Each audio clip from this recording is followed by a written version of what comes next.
यह है, जैसे कि आप देख सकते हैं, परमेश्वर की कृपा के लिए धन्यवाद की प्रार्थना का भजन है। यह दाऊद के द्वारा लिखा गया है। आप साफ साफ देख सकते हैं, ऊपर जिनके पास हिंदी बाइबल्स हैं वहां पर लिखा हुआ है, यह दाऊद के द्वारा लिखा गया भजन संहिता है। हम एक एक आयतों को पढ़ेंगे और मैं आपके लिए डिस्क्राइब करूंगा। मैं पूरे मन से तेरा धन्यवाद करूंगा।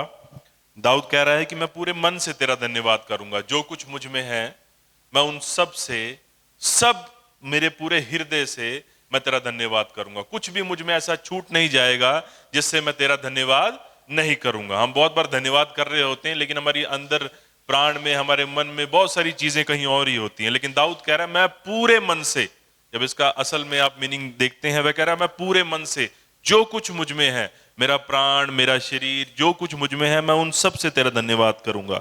देवताओं के सामने भी मैं तेरा भजन गाऊंगा। अब जो देवताओं के सामने भी मैं तेरा भजन गाऊंगा, जो देवता है, यहां पर तीन एप्लीकेशंस आती हैं। हो सकता है दाऊद बात कर रहा हो जो असल में मूर्तियां हैं, जो अलग अलग जगहों पर मूर्तियां हैं, जो उस समय मूर्तियां थी, जो बाल देवता वगैरह थे, उनके विषय में बात हो सकती थी। ये दाऊद कह रहा है कि मैं उनके सामने मैं तेरा भजन गाऊंगा। और दाऊद, इस वचन का मतलब यह भी है कि दाऊद ये भी कह रहा है कि जितने भी राजा, जितने भी जज हैं, मैं उनके सामने तेरा भजन गाऊंगा। और जितने भी परमेश्वर के स्वर्गदूत हैं, मैं उनके सामने भी तेरा भजन गाऊंगा। क्योंकि यह जो देवता शब्द है, यह इब्रानी में तीनों चीजों को डिस्क्राइब करता है। तो दाऊद कह रहा है मैं मूर्तियों के सामने भी, दूसरे देवताओं के सामने भी तेरा भजन गाऊंगा। जो राजा हैं, जो पृथ्वी के रूलर्स हैं, उनके सामने भी तेरा भजन गाऊंगा। और जो स्वर्गदूत हैं, जो एंजेलिक बीइंग्स हैं, उनके सामने भी तेरा भजन गाऊंगा।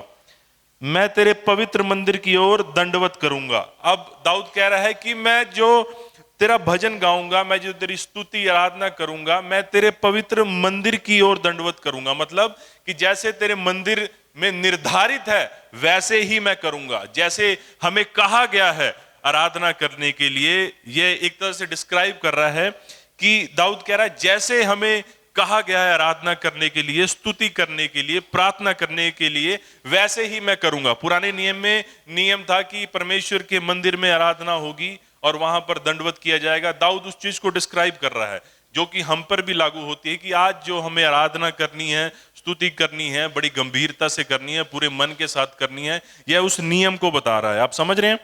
और तेरी करुणा और सच्चाई के कारण तेरे नाम का धन्यवाद करूंगा।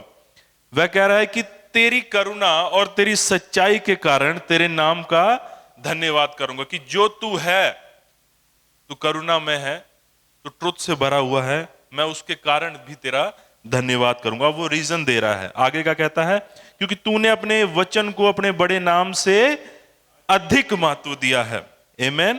पहले वो कह रहा है कि मैं क्या करूंगा? मैं तेरे कारण, जो तू है, मैं उस कारण तेरा धन्यवाद करूंगा। तू करुणा में है, तू सच्चाई से भरा हुआ है। फिर वो कह रहा है कि क्योंकि तेरा वचन बहुत महत्वपूर्ण है। अब वो वचन को लेकर आ रहा है। वो कह रहा है मैं इस कारण भी तेरा धन्यवाद करूंगा। आगे वह तीसरी आयत में कहता है जिस दिन मैंने पुकारा उसी दिन तूने मेरी सुन ली और मुझ में बल देकर हियाव दिया। अब वह इस कारण भी धन्यवाद कर रहा है कि मुश्किल के समय यहोवा ने उसकी सुन ली। आमीन। वह तीन क्षेत्रों में धन्यवाद कर रहा है परमेश्वर का। पहले वो कह रहा है कि जो परमेश्वर हैं उसके लिए धन्यवाद कर रहा है, फिर परमेश्वर के वचन के लिए धन्यवाद कर रहा है, और फिर जो परमेश्वर ने उसकी सहायता की, उसकी सुन ली उसके मुश्किल के समय में, उसके लिए भी धन्यवाद कर रहा है। वह दिखा रहा है कि सबसे ऊपर जो परमेश्वर हैं, हम उसके लिए उसका धन्यवाद करते हैं, फिर उसके वचन के लिए करते हैं, फिर अंत में जो उन्होंने हमारे लिए किया है हम उसके लिए करते हैं। अब यहां पर जो आयत है, क्योंकि तूने अपने वचन को अपने बड़े नाम से अधिक महत्व दिया है। परमेश्वर जो हैं, इसको मैं थोड़ा डिस्क्राइब करूंगा आपके लिए। परमेश्वर जो हैं, आप सब जानते हैं, मैंने बहुत बार बताया है, आपने बहुत बार वचनों को सुना है। परमेश्वर अपने वचन को अपने बड़े नाम से अधिक महत्व देते हैं। जो भी परमेश्वर ने आपके लिए कहा है वह परमेश्वर के लिए महत्वपूर्ण है। आप समझ रहे हैं? आपके लिए महत्वपूर्ण हो ना हो, आप उसको मूल्य दें ना दें, लेकिन जो परमेश्वर ने आपके लिए कहा है इन वचनों में, वो परमेश्वर के लिए बहुत महत्व रखता है। और वो इतना महत्व रखता है कि उन्होंने जो बोला है वह किसी भी कीमत पे करेंगे ही करेंगे। अगर आपको परमेश्वर ने बोला है कि आप चंगे होंगे यीशु मसीह के कोड़े खाने से, तो आप होंगे, इसमें दूसरी राय नहीं है। परमेश्वर अपने वचन को पूरा करेगा। लेकिन अगर आप उस पर विश्वास करते हैं तो, अगर आप विश्वास ही नहीं करते तो कैसे पूरा होगा? परमेश्वर चाहता है पूरा करना, लेकिन हमें यह सुनिश्चित करना होगा कि हम उन बातों को मानते हैं अपने लिए या नहीं। क्योंकि जब हम उसके किसी वचन पर विश्वास करते हैं तब हम उस वचन को अपने लिए ले लेते हैं। आप समझ रहे हैं? जब आप विश्वास ही नहीं कर रहे उसके वचन पे, तब आप उसके वचन को जो उसने कहा है आपके लिए, वह आप अपने लिए ले ही नहीं रहे। जब आप अपने लिए ले ही नहीं रहे तो वो आपके ऊपर परफॉर्म कैसे करेगा? आप समझ रहे हैं? जो उसने आपके लिए कहा है वह तभी आपके लिए कार्य करेगा जब आप उसको अपने लिए लेंगे विश्वास के द्वारा। जब आप मानेंगे कि हाँ, परमेश्वर ने मेरे लिए कहा है, और वह अपने वचनों को सबसे ज्यादा महत्व देता है। परमेश्वर हैं, वह हमारी तरह बहुत बातें नहीं करते, वह कम बोलने वाले परमेश्वर हैं। आप समझ रहे हैं? वह कम बोलने वाले परमेश्वर हैं, और वचन हमें भी कहता है कि हमें कम बोलना चाहिए। वह कम बोलने वाले परमेश्वर हैं, क्योंकि जो वह बोलते हैं वह हो जाता है, वह नियम हो जाता है। जब उन्होंने बोला कि उजियाला हो तो हो गया, उन्हें 2 मिनट बैठ के सोचना नहीं पड़ा या गढ़ना नहीं पड़ा कैसे होगा कैसे नहीं होगा, उन्होंने बोला और वो हो गया। उनके वचन इतने महत्वपूर्ण हैं कि वह अपने वचनों को भी नहीं काट सकते। फॉर एग्जाम्पल, परमेश्वर जो है वह आपका भला चाहते हैं, वह आपसे प्रेम करते हैं, वह आपको जीवन देना चाहते हैं। जब आदम ने पाप किया, आप देखेंगे कि उत्पत्ति में परमेश्वर ने कहा, आदम तू इस वृक्ष का फल मत खाना, क्योंकि जिस दिन इस वृक्ष का फल तू खाएगा उस दिन क्या हो जाएगा? उस दिन तू मर जाएगा। परमेश्वर जो है वह न्यायी हैं। आपको पता है, न्याय करने के लिए, अपने शब्द को पूरा करने के लिए उन्होंने मृत्यु की भी संरचना की। बहुत लोग कहेंगे कि मृत्यु शैतान ने बना दी। शैतान कुछ बना नहीं सकता। शैतान परमेश्वर नहीं है। आप समझ रहे हैं? शैतान दंड नहीं बना सकता आपके लिए। वह उन चीजों का इस्तेमाल करता है जो परमेश्वर ने बनाई हुई हैं, उनका वो आपके विरोध में करता है। शैतान ने नहीं, परमेश्वर ने ऐसा नहीं कहा था जिस दिन तू उस वृक्ष के फल को खाएगा उस दिन शैतान मृत्यु बना देगा और तू मर जाएगा। परमेश्वर ने क्या कहा? जिस दिन तू उस वृक्ष के फल को खाएगा उस दिन तू निश्चित ही मर जाएगा। परमेश्वर ने उसके लिए एक नियम बनाया, एक ही नियम बनाया, और उसने कहा आदम तू ऐसे रहना, लेकिन तोड़ना मत इसको। मैं नहीं चाहता कि तू तोड़े। लेकिन अगर वो तोड़ता तो परमेश्वर को उसका कॉन्सिक्वेंसेस तो बनाना पड़ता ना, कि अगर वो तोड़े तो इसके साथ क्या होना चाहिए, क्योंकि वह जज भी हैं। जब हमारा न्यायिक कानून आपके लिए, आप अगर कोई हत्या करते हैं तो उसका जो दंड है वो कौन बनाता है? कानून ही बनाता है ना हमारा, कि कोई अलग से वो शैतान को हायर करते हैं कि आप आइए और दंड बनाइए इनके लिए। नहीं, कानून ही बनाता है। कानून परमेश्वर ने बनाए हैं और उनका दंड भी परमेश्वर ने बनाया है, और उनसे निकलने का हल भी परमेश्वर के पास ही है। आप समझ रहे हैं? जब वह इतना महत्व दे सकते हैं अपने वचन को कि उसको पूरा करने के लिए उन्होंने इन सब चीजों को बनाया, तो उनकी इच्छा तो हमें जीवन देने की है। वह बाकी सब चीजों को पूरा क्यों नहीं करेंगे? आप समझ रहे हैं? आप समझ रहे हैं कि जब परमेश्वर ने अपने वचन को पूरा करने के लिए इतना सब कुछ करा, इतनी पूरी योजना बनाई, तो उनकी योजना तो हमें क्या करने की है? आशीष करने की है। तो उनके वो शब्द पूरे क्यों नहीं होंगे? वो पूरे होंगे। लेकिन जब हम उन शब्दों की ओर ध्यान देंगे, जब हम उनको महत्व देंगे। आमीन। परमेश्वर ने कहा जीवन और मृत्यु कहां पर है? मैंने रखी है। कहां पर रखी है? ऐसा कहा कि जीवन मैं रख रहा हूं, मृत्यु शैतान रख रहा है? नहीं, जीवन और मृत्यु मैं रख रहा हूं तेरे मुंह में। मैं चाहता हूं कि तू जीवन को ही चुन ले। परमेश्वर जज हैं। आप समझ रहे हैं? जब वो जज हैं तो दंड भी उन्हीं को बनाना पड़ेगा। लेकिन इसका मतलब ये नहीं है, अगर कानून आपके लिए बनाया गया है तो कानून ये नहीं चाहता कि आप दंड पाएं। कानून ये चाहता है कि आप सही से जीवन बिताएं, आप सही से सब कुछ करें। लेकिन अगर हम गलत करेंगे तो दंड भी कानून ने बनाया हुआ है। आप समझ रहे हैं? हम किंगडम में हैं। तो परमेश्वर चाहते हैं कि हम उनके वचनों पर ध्यान दें, और उसके वचन जो हैं वह उसने अपने बड़े नाम से भी ज्यादा अपने वचनों को, परमेश्वर के लिए मनुष्य बनना कोई महान बात नहीं है। आप समझ नहीं, अपने आप को डिग्रेड करना कोई महान बात नहीं है। अगर वह हमारे लिए सृष्टि बन गया सिर्फ और सिर्फ अपने वचन को पूरा करने के लिए, आप समझ रहे हैं, उसने सिर्फ और सिर्फ अपने वचन को पूरा करने के लिए अपने आप को डाउनग्रेड किया। क्यों? क्योंकि वह अपने वचन को ज्यादा महत्व देता है उन सब चीजों से जो यहां पर हैं। आगे वह क्या कह रहा है, ये मैंने आपको बता दिया, जिस दिन मैंने पुकारा उसी दिन तूने मेरी सुन ली और मुझ में बल देकर हियाव बांधा। हे यहोवा, पृथ्वी के सब राजा तेरा धन्यवाद करेंगे, क्योंकि उन्होंने तेरे वचन सुने हैं। जब हम वचनों को सुनाएंगे, जब हम सच में वचन का प्रोक्लेम करेंगे, तो क्या होगा?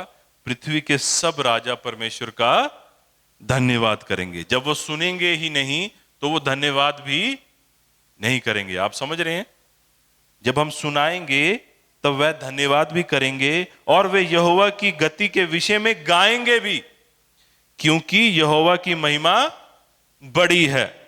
यद्यपि यहोवा महान है तो भी वह नम्र मनुष्य की ओर दृष्टि करता है, परंतु अहंकारी को दूर ही से पहचान लेता है। यहोवा महान है, वह बड़ा है, वह आसमानों से भी ऊंचा है, लेकिन जो नम्र है, जो झुका हुआ है, यहोवा उस तक पहुंच सकता है। आमीन। उसकी आंखें उसी पर हैं। लेकिन जो अहंकारी है, जो अहंकारी है, परमेश्वर उसका सामना करता है। हालेलुया। अब इसी पे, क्योंकि दाऊद नम्र व्यक्ति था, इसी पे लेकर वह फ्यूचर की प्रेडिक्शन कर रहा है। चाहे मैं संकट के बीच में रहूं तो भी तू मुझे जिलाएगा। वह जानता है परमेश्वर के नेचर को, वह फ्यूचर की प्रेडिक्शन कर रहा है। चाहे मैं संकट के बीच में रहूं तो भी तू मुझे जिलाएगा, तू मेरे क्रोधित शत्रुओं के विरुद्ध हाथ बढ़ाएगा और अपने दाहिने हाथ से मेरा उद्धार करेगा। यहोवा मेरे लिए सब कुछ पूरा करेगा। परमेश्वर सब बातें मिलकर हमारी भलाई ही को उत्पन्न करेंगी। जो अच्छा काम परमेश्वर ने मसीह में हमारे अंदर उत्पन्न किया है, वही अंत के दिन तक उसको पूरा भी करेगा। वह आयत यहां से ली गई है। और दाऊद जो है वह परमेश्वर के कैरेक्टर को लेकर, परमेश्वर के वचनों को लेकर इतना फर्म है, इतना मतलब उसके हृदय में ये चीजें इतनी ज्यादा बैठी हुई हैं कि वो फ्यूचर के लिए भी बात कर रहा है कि फ्यूचर में चाहे मैं मुश्किल में होऊंगा तो भी यहोवा मुझे बचाएगा, वह अपने दाहिने हाथ से मुझे छुड़ाएगा। हे यहोवा, तेरी करुणा सदा की है। अब वह फिर बोल रहा है कि परमेश्वर तेरी करुणा सदा की है। मैं जानता हूं तेरी करुणा सदा की है, मैं जानता हूं तेरा प्रेम सदा का है, मैं जानता हूं तू अपने दाहिने हाथ से मुझे छुड़ाएगा। वह परमेश्वर के सामने दिखा रहा है कि मैं जानता हूं, मैं समझता हूं, मैं अंडरस्टैंड करता हूं परमेश्वर तेरे नेचर को। आप समझ रहे हैं? जब हमें पता ही नहीं होता कि भाई अमित मेरे लिए क्या करेगा, या भाई सैम या पास्टर जी मेरे लिए क्या कर सकते हैं, क्या नहीं कर सकते, तब हम कंफ्यूजन में रहते हैं। आप समझ रहे हैं? लेकिन जब आपको पता होता है कि परमेश्वर आपके लिए क्या क्या कर सकते हैं, तब हम विश्वास में रहते हैं। आप समझ रहे हैं? दाऊद इन्हीं चीजों के बारे में बोल रहा है। उसको पता है कि मुश्किल के समय कुछ भी हो जाए परमेश्वर उसे छुड़ाएगा। उसको पता है कि उसकी करुणा सदा की है। उसको पता है कि वह प्रेम में परमेश्वर है। उसको पता है कि चाहे जो हो जाए वह अपने वचन को परफॉर्म करेगा, वह अपने वचन को पूरा करेगा। अगर उसने कहा है कि मैं तेरी गद्दी को अंतकाल तक करके रखूंगा, तो दाऊद को पता है कि मैं राजा बनूंगा, चाहे जो मर्जी हो जाए, जैसा मर्जी हो जाए। इसीलिए उसने कभी भी शाऊल पर हाथ नहीं उठाया। आप समझ रहे हैं?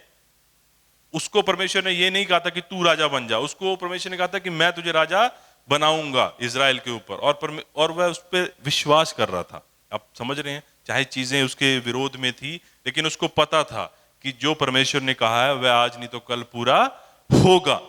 आमीन। तो हमें इन सब चीजों को फर्म तरीके से अपने हृदय में बैठाना है।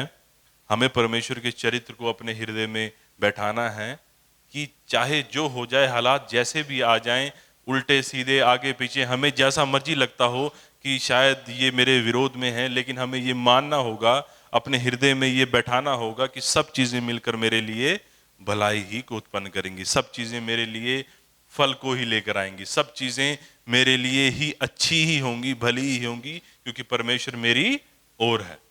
आमीन। और ये तब होगा जब हम सच में परमेश्वर के चरित्र को समझेंगे, तभी हमारा विश्वास भी कार्य करेगा। जब हम समझेंगे कि वो कैसा है, उसका चरित्र कैसा है, उसकी करुणा कैसी है, उसका प्रेम हमारे प्रति कैसा है, वह हमारे प्रति क्या सोचता है, क्या फील करता है। आमीन।